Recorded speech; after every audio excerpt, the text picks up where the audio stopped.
Welcome back to Read and Reflect, the podcast that delves into the world's most thought-provoking literature. Today, we embark on a journey to an imaginary island, a perfect society envisioned by the brilliant Sir Thomas More in his seminal work, Utopia. In this episode, we'll introduce you to More's vision, explore key excerpts that reveal the intricate fabric of utopian life, and then dive deep into the enduring themes and symbols embedded within this classic. We'll analyze the characters who guide us through this ideal world, understand the historical and cultural forces that shaped More's writing, and even touch upon how Utopia resonates with modern adaptations of ideal societies. Get ready for a journey through communal living, unconventional values, and timeless questions about the nature of a perfect state. For me, Utopia has always been more than just a work of fiction. It's a fascinating thought experiment that challenges our assumptions about how society should be organized. It holds a mirror up to the flaws of our own world while simultaneously prompting us to consider the potential for radical alternatives. The enduring power of this book lies in its ability to spark debate and inspire us to imagine a better future, even if that future remains just beyond our reach, like the island of Utopia itself, or Nusquama, meaning nowhere, as More sometimes called it. Our exploration of Utopia begins with the circumstances of the book's creation. Sir Thomas More, born in London in 1478, was a significant figure in his time, serving as Under-Sheriff of London and later even Lord Chancellor under Henry VIII. Utopia, written in Latin, was first published in 1516. The book is structured as a dialogue between More himself and Raphael Hythloday, a well-traveled philosopher who claims to have lived on the island of Utopia. This narrative framework allows More to present his radical ideas through the voice of Hythloday, creating a distance that both invites consideration and allows for potential critique. Let's turn to some key passages that offer a glimpse into the utopian way of life. Passage 1. The Critique of English Society. There is a great number of noblemen among you that are themselves as idle as drones, that subsist on other men's labor, on the labor of their tenants, whom to raise their revenues they pare to the quick. This, indeed, is the only instance of their frugality, for in all other things they are prodigal, even to the beggaring of themselves. But besides this, they carry about with them a great number of idle fellows, who never learn any art by which they may gain their living, and these, as soon as either their lord dies, or they themselves fall sick, are turned out of doors. Now when the stomachs of those that are thus turned out of doors grow keen, they rob no less keenly, and what else can they do? This powerful indictment, voiced by Raphael Hythloday, highlights More's concern with the social and economic inequalities of his time, particularly in England. The rise of enclosures, where land was converted from arable farming to pasture for sheep, led to displacement and poverty, which Hythloday directly links to crime. He argues that the severe punishment of theft is unjust when the root causes, such as lack of opportunity, are not addressed. This excerpt sets the stage for the utopian alternative, a society designed to eradicate such injustices. Passage 2. Communal living and the absence of money. There is no reason for giving a denial to any person, since there is such plenty of everything among them, and there is no danger of a man's asking for more than he needs. They have no inducement to do this, since they are sure they shall always be supplied. It is the fear of want that makes any of the whole race of animals either greedy or ravenous.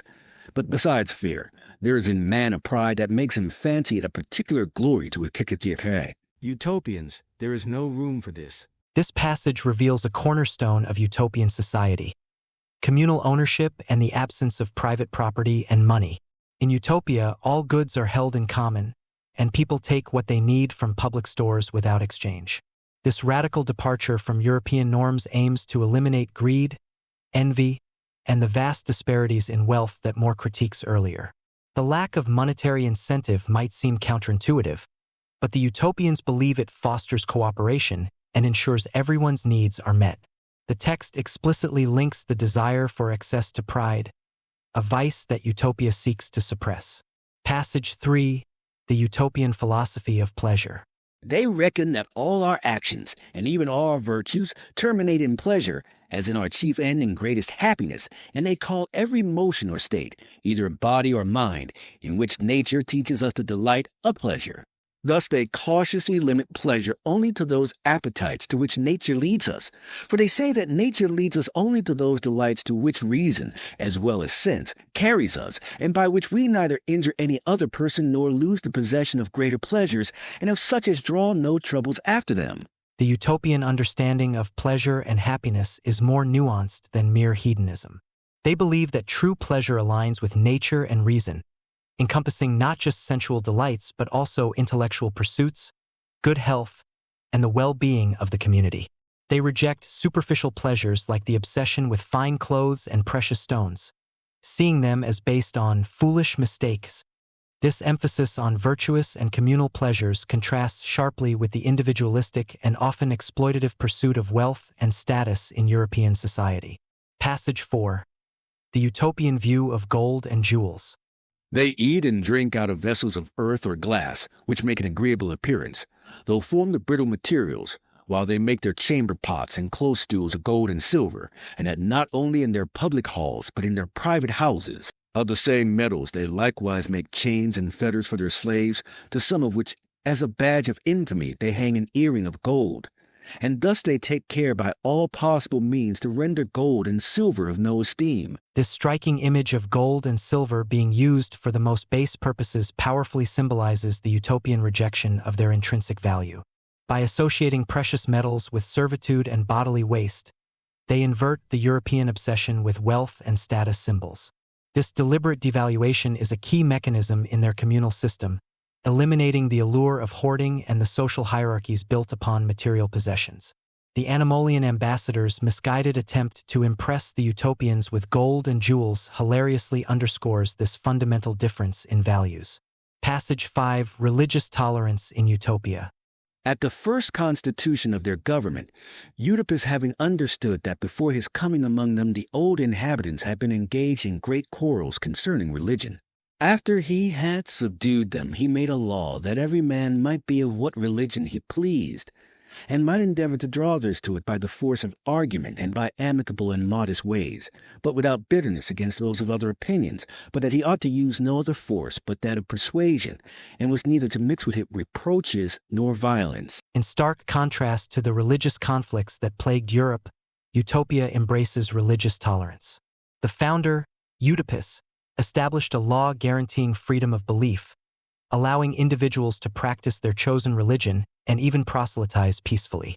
The only exception is for those who deny the immortality of the soul and divine providence, as they are seen as undermining the basis of social order and morality.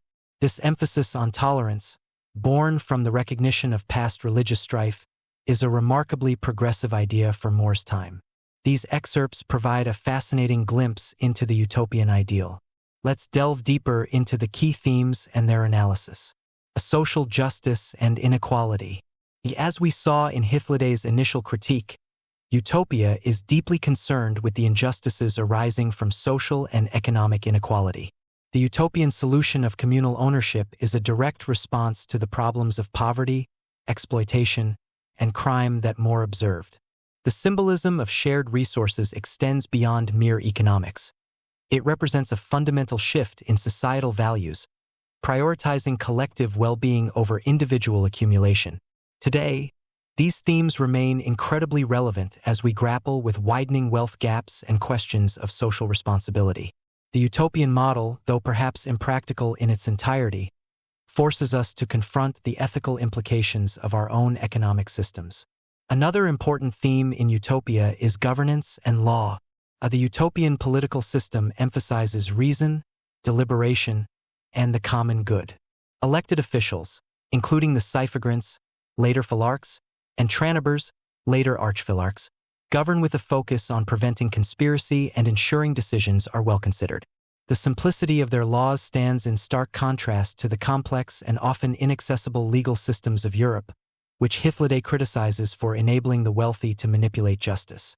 The symbolic image of the prince being distinguished only by a sheaf of corn underscores the utopian rejection of ostentatious displays of power. This raises timeless questions about the ideal form of government and the role of law in creating a just society. Wealth and materialism are aloes among the key themes of the book. The utopian attitude towards wealth and material possessions is perhaps one of its most striking features. Their deliberate debasement of gold and silver highlights the corrupting influence of greed and the superficiality of status symbols. By valuing things based on their utility rather than their scarcity, the utopians create a society where genuine needs are met without the obsessive pursuit of luxury. This challenges our own consumer-driven culture and prompts us to consider what truly constitutes value and happiness. The pleasure and happiness. The utopian philosophy of pleasure, grounded in virtue and reason, offers a compelling alternative to purely sensual or materialistic pursuits. Their emphasis on intellectual development, good health, and communal well-being as sources of true happiness resonates with philosophical traditions that prioritize human flourishing. By rejecting fleeting and potentially harmful pleasures, they aim for a more sustainable and fulfilling existence. This invites us to reflect on our own definitions of happiness and the values that guide our lives. Religion and tolerance. The utopian embrace of religious tolerance is remarkably forward-thinking for its time. In an era marked by religious conflict, More presents a society where diverse beliefs coexist peacefully, united by a shared understanding of a supreme being. The emphasis on reasoned persuasion over force in matters of faith is a powerful message. While their exclusion of atheists reveals the limits of their tolerance within the context of their societal values, the overall principle of religious freedom remains a significant contribution to discussions on religious pluralism. Let's analyze the characters. Raphael Hythloday. As the primary narrator of Utopia, Hythloday serves as More's mouthpiece for critiquing European society and presenting the utopian alternative. His extensive travels and philosophical inclinations lend credibility to his descriptions. He is unwavering in his admiration for Utopia and outspoken in his condemnation of the flaws he perceives in other nations. However, his somewhat absolute perspective leaves little room for nuance or compromise. Thomas More as a character. The character of More in the dialogue represents a more pragmatic and cautious perspective. While he acknowledges the wisdom in many utopian customs, he also expresses reservations, particularly regarding the communal living and lack of money. This internal debate within the text highlights the complexity of More's own views and prevents Utopia from being read as a straightforward blueprint for an ideal society. His final statement of wishing rather than hoping to see such practices adopted in European governments encapsulates this nuanced stance. Now let's focus on the context and cultural influence of Utopia. Thomas More's Utopia was crafted during a pivotal time in European history, an era marked by the sweeping intellectual currents of the Renaissance and profound societal upheaval. The early 16th century saw the rise of humanism, a movement that placed emphasis on classical learning and the potential of human intellect. More, a distinguished humanist, was influenced by thinkers such as Plato, whose Republic resonated deeply within Utopia's framework. At the same time, England was experiencing significant economic and social transformation. The enclosure movement, which converted common lands into private sheep pastures, was creating widespread poverty and dislocation among the rural population. More's critique of societal inequality in Utopia directly reflects these contemporary realities. His vivid depictions of communal living and resource sharing emerge as a bold alternative to the exploitative practices of his time. Utopia emerged during the Renaissance, a period of renewed interest in classical learning and a spirit of intellectual inquiry. More was a prominent humanist scholar, and Utopia reflects this intellectual climate, drawing inspiration from Plato's Republic and other classical ideals. However, it also directly engages with the social and political realities of 16th century England, including the rise of capitalism, social inequality, and the complexities of governance under a powerful monarchy. Hythloday's critique of the idle nobility and the consequences of enclosure directly reflects these contemporary concerns. The book's cultural influence has been profound. The very word utopian has entered our lexicon to describe any ideal, often unattainable, social or political vision. Utopia has inspired countless subsequent works of utopian and dystopian literature, prompting ongoing debates about the nature of ideal societies, the balance between individual freedom and collective well-being, and the potential pitfalls of even the most well-intentioned social engineering. Modern adaptations, whether in literature, film, or even social experiments, often grapple with the same core questions raised by More's original vision. The themes of Utopia have had a profound and lasting impact worldwide. More's vision inspired political theorists, social reformers, and even experimental communities. During the 18th and 19th centuries, figures such as Robert Owen and Charles Fourier were drawn to the ideals of shared resources and collective living, attempting to establish their own versions of utopian communities. In literature, Utopia set the stage for the exploration of ideal and dystopian societies alike. Modern works such as Aldous Huxley's Brave New World and George Orwell's 1984 grapple with the challenges of implementing utopian ideals, often highlighting their potential to lead to authoritarian excesses. More's creation has ignited philosophical debates on governance, communalism, and human nature, extending far beyond its initial publication. In today's complex world, Utopia continues to hold relevance. Issues such as income inequality, climate change, and social polarization compel us to revisit More's vision. The principles of communal living and equitable resource distribution resonate with modern movements for sustainability and social justice. However, More's ideas also invite critical examination, particularly around the balance between individual freedoms and collective well-being. For example, the absence of private property in Utopia challenges capitalist norms but raises questions about human motivation and innovation. Similarly, Utopia's approach to suppressing pride and greed offers a thought-provoking model for a less materialistic society, yet its feasibility in diverse cultural contexts remains debatable. At its heart, Utopia reminds us of the power of imagination to envision alternatives and inspires efforts to build a better, more just world, even if perfection remains elusive. Thomas More's Utopia remains a powerful and relevant work centuries after its publication. Through the fictional journey to this imagined island, More offers a sharp critique of his own society and presents a radical vision of an alternative based on communal living, reason, and the pursuit of genuine happiness.